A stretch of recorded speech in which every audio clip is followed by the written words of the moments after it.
I would like us to poke around a little bit in what is, I think, the residual of what used to be an enormous lack of self-esteem, of self or adoration, and is now really small, but still there. And I just feel that it's getting in the way. I mean, it's like historical, but I know that I've seen it diminish. I've seen myself coming from a place of real adoration for myself and feeling that and knowing that and being connected to Source.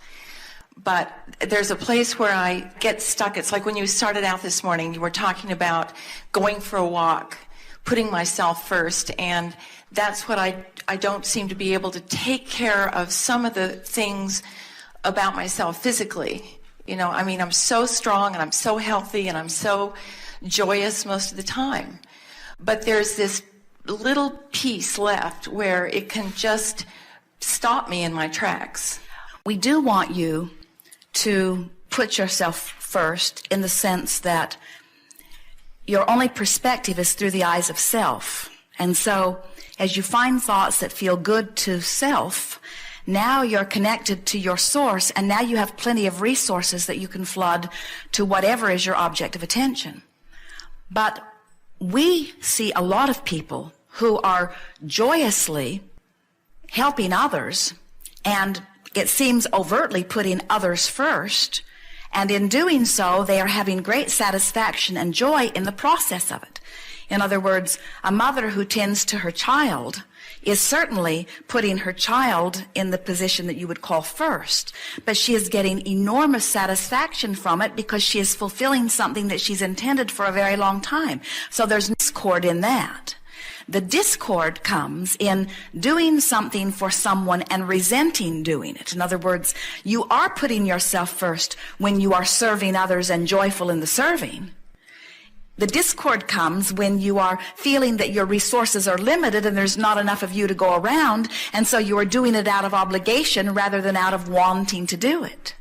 So let's call it allowing and resisting rather than doing for others or doing for myself. Allowing or resisting. So I can do for myself and allow the energy to flow, or I can do for others and allow the energy to flow. Or I can do for myself and not allow the energy to flow, or I can do for others and not allow the energy to flow. But it's not the action, it's not the function of what I'm doing, it's the function of how I'm feeling while I'm doing it, you see.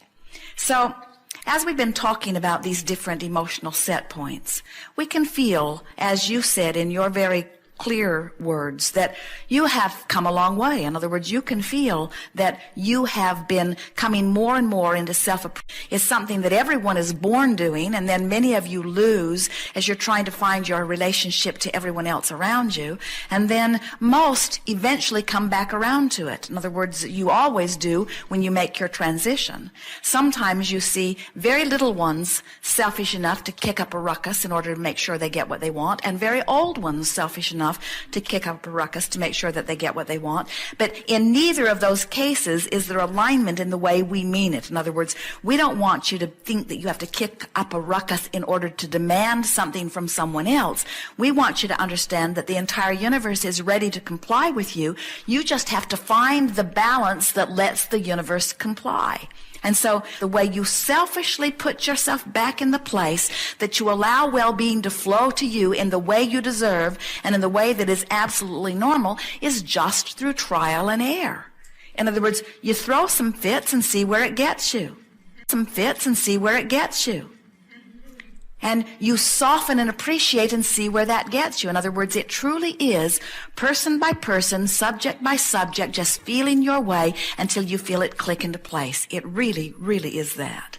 So we can't give you one process or even one way of approaching this, because there are lots of different subjects in your experience that might require a little different response from you. Because on some subjects, your vibration on the emotional scale is way up here in appreciation. On other subjects, it's over here in fear. In some subjects, it's over here in a feeling of overwhelmment. In some subjects, it's all the way up here in ecstasy and joy and satisfaction. And so there's no one way. You just got to pick a subject and then talk about it with one thing in mind as you've got your ear to the ground. How can I approach this subject, which must be important to me because it keeps coming up, in a way that feels increasingly better? So pick a subject that you would energy on, and let's do it. Well, I'm amazed that you brought up because I don't remember mentioning helping or being in service to anything and feeling resentment, and yet you went right to that. So, well, it's pretty obvious in your vibration. Okay, then I'll do that. I have a 92-year-old mother that lived with me for 14 years, and I finally became healthy enough that I was willing to put her in an assisted living facility and let that go. And I'm still in the process of going out and seeing her on a regular basis once a week, whereas my brother doesn't deal with her at all. And I've managed to get over any resentment that I did feel about Yes, we don't feel resentment from you about her or about him, but we do feel guilt.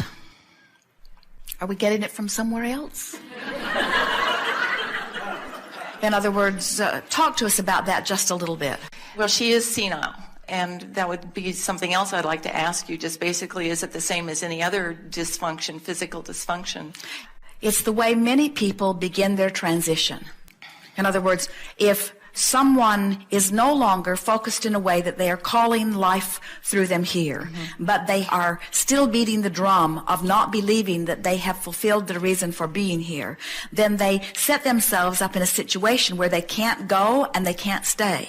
And so the kind source energy begins a gentle withdrawal of focus that then makes it easy for the scales to tip. I thought that was right. Yes. So the guilt that you think I'm feeling or that you feel in me is possibly some sort of abandonment of her, and then that rings a bell with me in terms of I've had a fear of abandonment in my life that I don't know where it comes from, but I know that it strikes a chord.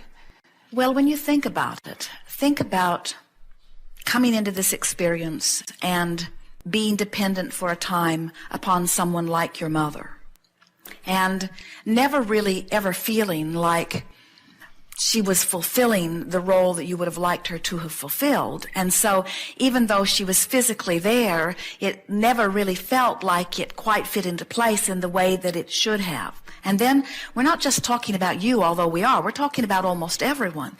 And then on the other end of it, here so many of your parents are now not able to take care of themselves. And so you look at that and you wonder where you are headed. So then this insecurity just sort of feeds on itself, because I started out not being able to take care of myself. I depended upon somebody who didn't do a very good job of taking care of me.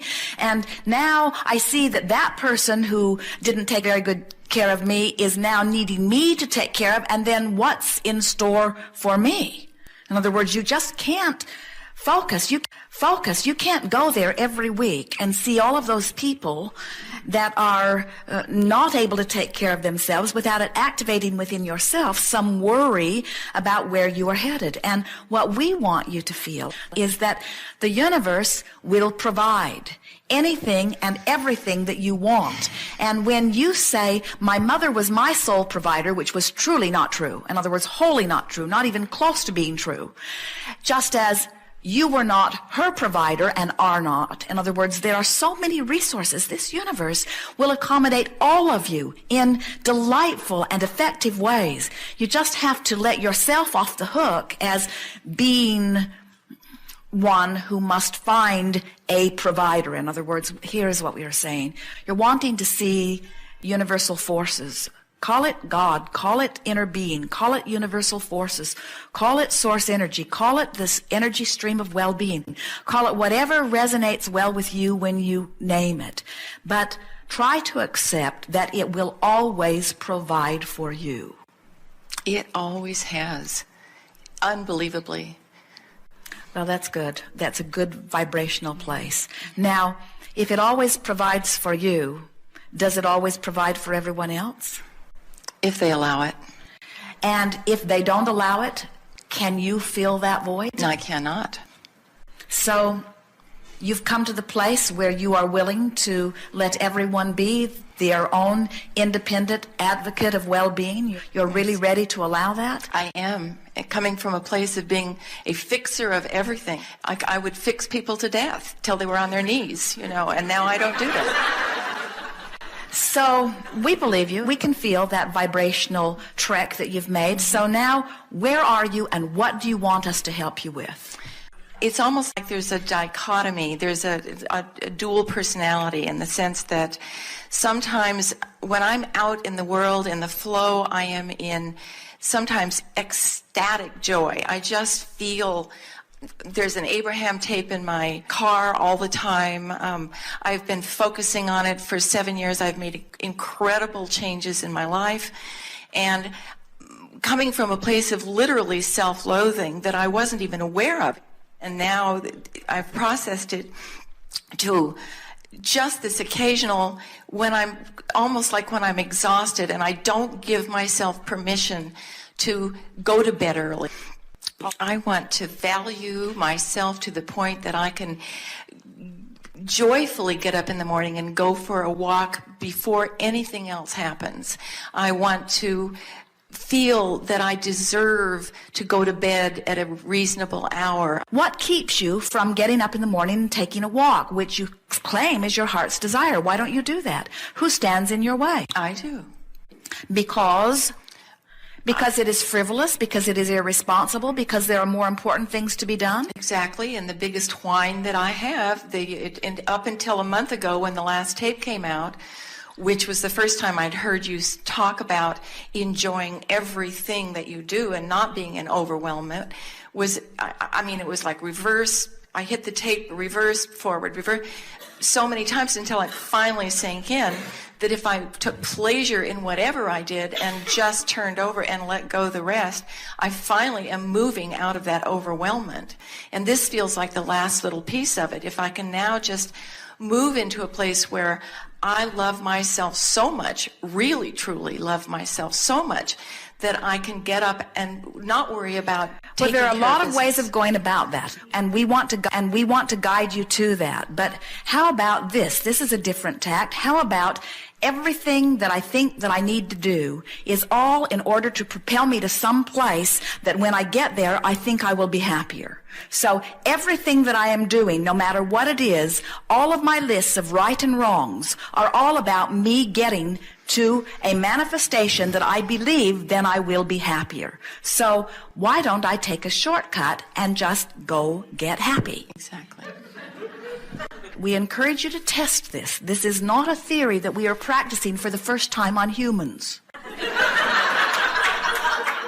Unlike your medical research. This is the way the universe operates. In other words, everything about law of attraction and this inclusion-based universe is about this. And the happier you are, the more you allow.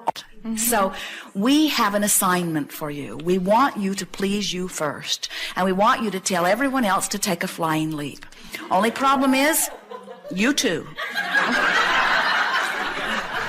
Only thing is, in your case, there are not that many others that you will be able to tell to take a flying leap. In other words, there are not a lot of others that are making demands on you. It is your own internal contradictions. It's like Esther. She will say, I am free to do anything in the world that I choose to do. For me to ever be in a moment of complaining is as screwy as it gets.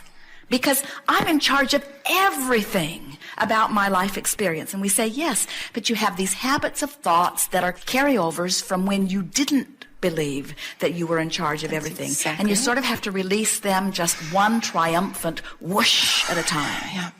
Yes, Thank indeed. you very much. Yes, indeed.